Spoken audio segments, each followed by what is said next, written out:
वज़ीर आज़म इमरान खान ने जब ओहदा संभाला तो मदीना की रियासत का तस्वुर सामने लेकर आए। अब भी उसी की बात करते हैं। मुल्क को रियासत मदीना की तर्ज पर तब्दील करने की बात करते हैं, जहां हुकूमत की तरजीह अवाम की फलाह बहबूद हो, जहां इंसाफ आम हो, जहां कोई मजलूम इसलिए इंसाफ से महरूम ना रह जाए कि वो कमज़ोर है, वो डर से दबाव में आकर या थक हार कर इंसाफ मांगने से पीछे ना हट जाए, इंसाफ का तकाजा करना ना छोड़ दे, हालात के आगे कमज़ोर ना पड़ जाए। आज इस मदीना की रियासत के कॉन्सेप्ट में, नज़रिए में जो कि वज़ीर आज़म इमरान खान देते हैं, एक केस का फैसला सामने आया है जिस पर वज़ीर आज़म की मदीना की रियासत का बाशऊर शहरी हैरान है और सवाल कर रहा है कि क्या यह इंसाफ है? क्या रियासत मदीना में इंसाफ इस तरह होता था?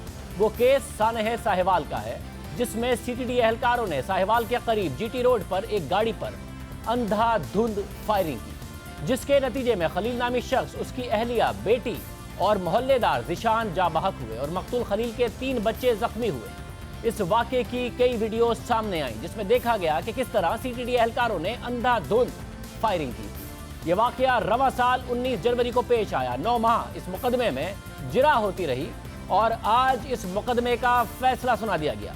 इंसदादे दहशतगर्दी की खुसूसी अदालत ने सानह साहिवाल केस का फैसला सुना दिया। अदालत ने मुकदमे में मुलविस तमाम मुल्जिमान को शक का फायदा देते हुए बरी करने का हुक्म दे दिया। अदालत ने मकतूल ज़ीशान के भाई एहतशाम और खलील के बच्चों समेत मजमूई तौर पर 49 गवाहों के बयानात कलमबंद किए। तमाम गवाहान ने अदालत के रूबरू मुल्जिमान को शनाख्त करने से इनकार कर दिया। जिरा मुकम्मल होने के बाद अदालत ने तमाम 6 मुल्जिमान को शक का फायदा देते हुए बरी कर दिया। ये वो केस है जिसमें इंसाफ दिलाने का वादा कौम से खुद वज़ीर आज़म इमरान खान ने किया था। पहले कौम से वादा किया, फिर इन अहले खाना से मिलकर वादा किया। आज सब बरी हो गए और फिर वही हुआ जो इस तरह के केसेस में होता है कि मकतूल के भाई जो कल तक इंसाफ का मुतालबा कर रहे थे, आज इस फैसले के बाद बयान दे रहे थे कि हम अपने इदारों के साथ खड़े हैं, इसलिए फैसले को तस्लीम करते हैं।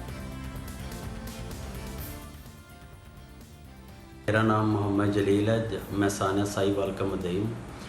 आज जो ATC में फ़ैसला आया है हम उसको तस्लीम करते हैं। हम अपने तमाम पाकिस्तानी अदारों के साथ खड़े हैं, तो क्योंकि हम अपने अदारों पे एतमाद करते हैं। अब जो भी फ़ैसला अदालत ने दिया है हम आपको दिल से तस्लीम करते हैं। तो इसमें ना कोई सियासत की जाए, ना इसको और कोई रंग दिया जाए, प्लीज़ मेहरबानी। गवाहान ने मुल्जिमान को पहचानने से इनकार किया। उस बुनियाद पर केस का फैसला आ गया। मकतूल के अहले खाना ने फैसला कबूल भी कर लिया और ऐसा पहली बार नहीं हुआ, हमेशा यही होता है। मगर अवाम सवाल कर रहे हैं कि इसमें रियासत का किरदार कहाँ है, इंसाफ कहाँ है? क्या इस वाक़े को सब भूल जाएं या वज़ीर आज़म इमरान खान के इस वादे को भी भूल जाएं जो उन्होंने जिम्मेदारों को इबरतनाक सज़ा देने का वादा किया था?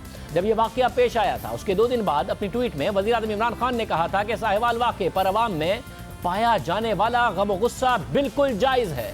मैं कौम को यकीन दिलाता हूँ कि कतर से वापसी पर न सिर्फ इस वाक़े के जिम्मेदारों को इबरतनाक सज़ा दी जाएगी, बल्कि मैं पंजाब पुलिस के पूरे ढांचे का जायज़ा लूँगा और इसकी इस्लाह का आगाज़ करूँगा। अवाम का आज यही सवाल है कि वो वादा कहाँ गया? वज़ीर आज़म इमरान खान ने जो किया, आज उस वादे के पूरे ना होने पर एक ट्वीट तक ना किया। गरीब आदमी को इंसाफ नहीं मिला, वो इंसाफ कहाँ है और वादे का क्या हुआ? इस वक्त जो वीडियो सामने आई हैं उससे दुनिया ने, उस वक्त जो वीडियो सामने आई थी, दुनिया ने देखा कि किस तरह सीटीडी की फायरिंग से गाड़ी के ड्राइवर ज़ीशान को 10 गोलियां, मकतूल खलील को 13 गोलियां, उनकी बीवी नबीला बीबी को 4 और उनकी बेटी 13 साला अरीबा को 6 गोलियां करीब से मारी गई। गाड़ी में मौजूद दूसरे 3 बच्चे जिंदा बच गए क्योंकि उनकी वालदा ने उन्हें गाड़ी की सीट के नीचे बिठा दिया था। एक और वीडियो में देखा गया कि फायरिंग के बाद पुलिस की गाड़ी आई, मुतासरा गाड़ी से सामान और बच्चों को साथ लेकर गए। बच्चों को करीबी जंगल में छोड़ दिया। किसी ने बच्चों को देखा तो पेट्रोल पंप पर छोड़ दिया। जहां एक जख्मी बच्चे ने वहां मौजूद लोगों को बताया कि पुलिस ने हमारे वालिदैन को मार दिया है। उसके बाद सीटीडी एहलकार वहां आए और बच्चों को पेट्रोल पंप से भी ले गए और ये सब कुछ दिन दिहाड़े हुआ। 19 जनवरी की तारीख थी, हफ्ते का दिन था, दोपहर 12 बजे का वक्त था।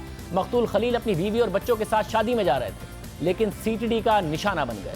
مقتول خلیل کے بھائی جلیل نے اسی پروگرام میں بات کرتے ہوئے سب کچھ بتایا تھا، بچوں پر کیا بیتی وہ بھی بتایا تھا، بچوں نے یہی بات اپنے بیان میں بھی کہی تھی اور آج سب بدل گیا۔ کیا کہا تھا مقتول کے بھائی نے؟ ذرا جی وہ کہتے ہیں کہ جب وہ آئے ہیں انہوں نے گاڑی کو ہٹ کیا، گاڑی فٹ پاتھ کی طرف جا کے لگ گئی، ٹھیک ہے، تو آتے ہی اس نے ذیشان کو فائر کیا، ذیشان موقع پر ہی دم توڑ گیا، پھر بعد میں فائرنگ روک دی گئی۔ تو وہ ایک آدمی کہہ رہا تھا بیٹا کہ چاچو ایک آدمی وہ فون پہ کسی سے بات کر رہا تھا، اتنے میں ہی پاپا نے کہا کہ یار اگر پولیس والے ہو تو ہمارے جو بھی ہے ہمارا لے لو، ہماری گاڑی کی تلاشی لے لو، پیسے لے لو، جو آپ کو چاہیے لے لو، خدا را یہ فائرنگ نہ کرو، ہمیں مارو نہ۔ تو اتنی ہی دیر میں انہوں نے پھر فائرنگ کر دی، بچے بھی بیچ میں گاڑی میں تھے، تو بھائی نے وہ بیٹی بڑی تھی منیبہ، اس کو ایسے بڑھایا تھا جھولی کے، فوراً نیچے گرا کے اس کے اوپر وہ خود گر گئے، ساتھ پیچھے بابی بیٹھی تھی اور چھوٹی بیٹی منیبہ تھی اور حمیر تھا، اس کے ساتھ ہی ریبہ تھی۔ تو بابی نے فوراً وہ بچوں کو چھوٹوں کو نیچے گرا لیا، اس کو اپنا آپ ان کے اوپر کر دیا کہ بچے بچ جائیں۔ تو انہوں نے ظالموں نے بچوں کو بھی نہیں چھوڑا۔ جب یہ 4 لوگ ایکسپائر ہو گئے تھے تو انہوں نے گاڑی سے نکالا، بچوں کو اپنے ڈالے میں ڈال کے کہیں دور لے گئے۔ وہ پمپ سے 4 کلومیٹر آگے پیچھے کوئی چیز نہیں تھی، جنگل تھا، وہاں بچوں کو پھینک دیا گیا۔ حمیر کو فائر لگا ہوا تھا، وہ بیٹی کی تصویریں بھی آپ نے ویڈیو بھی شاید دیکھی ہوگی۔ تو پھر وہ کوئی راہ گیر چلتا ہوا، ایک لیڈیز اور ایک جینٹ تھا، انہوں نے آگے پوچھا بچوں کسی کی کیا بات ہے، انہوں نے بتایا کہ ایسے ایسے ہیں، ہو گیا ہے۔ تو انہوں نے پمپ پہ جا کے انہوں نے چھوڑ دیا کہ یہ بچے ایسے ایسے اس کو حادثہ ہو گیا ہے، اس سے پوچھے کیا ہے۔ انہوں نے یہ بیان دیا کہ وہ ایسے ہمارے پاپا ماما اور وہ ذیشان انکل کو انہوں نے پولیس والوں نے فائر کر کے شہید کر دیا گیا ہے اور ہمیں بھی فائرنگ کر کے شدید زخمی کر دیا گیا ہے۔ تو اتنے میں ہی وہ پمپ والوں نے پانی شانی وہ پلایا اور اتنے میں پھر بھی یہ لوگ گاڑی لے کے آ گئے، اٹھا کے انہوں نے ہاسپٹل میں جا کے پھینک دیا۔ اور وہ ڈیڈ باڈیوں جو انہوں نے ادھر سے اٹھائی تھی، وہ لوگ بتا رہے تھے ادھر کہ ایسے انہوں نے پھینک رہے تھے جیسے وہ اللہ نہ کرے اعوذ باللہ کہ اتنی بے حرمتی کی گئی ہے کہ یہ تو اللہ کو جواب دے گی، ہمیں تو دینا ہی دینا ہے، اللہ کو بھی جواب دینا پڑے گا کہ انہوں نے کیا کیا ہے۔ 7 گھنٹے بعد ڈیڈ باڈیاں ہمیں ملی ہیں، 7 گھنٹے بعد، 7 گھنٹے وہ بھی زور چیخ کر رونے پڑنے کے بعد 7 گھنٹے بعد انہوں نے ڈیڈ باڈیاں دی ہیں۔ یہ آلریڈی ٹیمپرری ہی کرتے آئے ہیں، یہ پتہ نہیں ڈیڈ باڈی کے ساتھ۔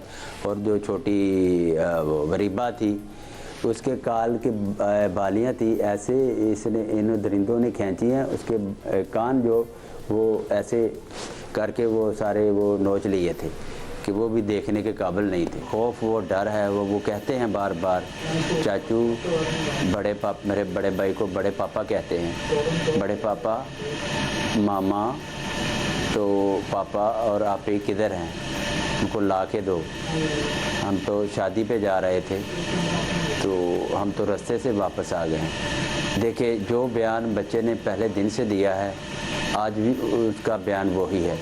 یہ جو لوگ اپنے آپ کو بہت تیر مار سمجھ رہے ہیں، میں پہلے نہیں اب کہہ رہا ہوں کہ بچہ پھول جیسا ہوتا ہے، بچہ کبھی جھوٹ نہیں بولتا۔ آپ کہتے ہیں اس نے توڑ مروڑ کر بیان دیا، بھائی ان کے پاس کون تھا؟ میں تھا یا میرے اور کوئی؟ اس کے پاس اس کی چھوٹی اور اس سے چھوٹی ننھی منی بہنیں تھیں جو وہ چھوٹی سے بڑی کہہ رہی تھی بھائی ان کو کہیں کو کہیں کہ مجھے بھوک لگی ہے کھانا دے دے، ٹھیک ہے۔ جب انہوں نے گاڑی سے باہر نکالا ہے وہ بچے پانی کی بھیک مانگ رہے تھے، ان کافروں نے ان کو پانی تک نہیں دیا۔ تو آپ خود ہی اندازہ لگا سکتے ہیں کہ انہوں نے واقعہ کربلا یاد کرا دیا ہے کہ ان کے بھی چھوٹے بچے ہوں گے، خدا را ایسا نہ کریں۔ تو بچے جھوٹ نہیں بولتے، بڑے جھوٹ بول سکتے ہیں، بچے جھوٹ نہیں بولتے۔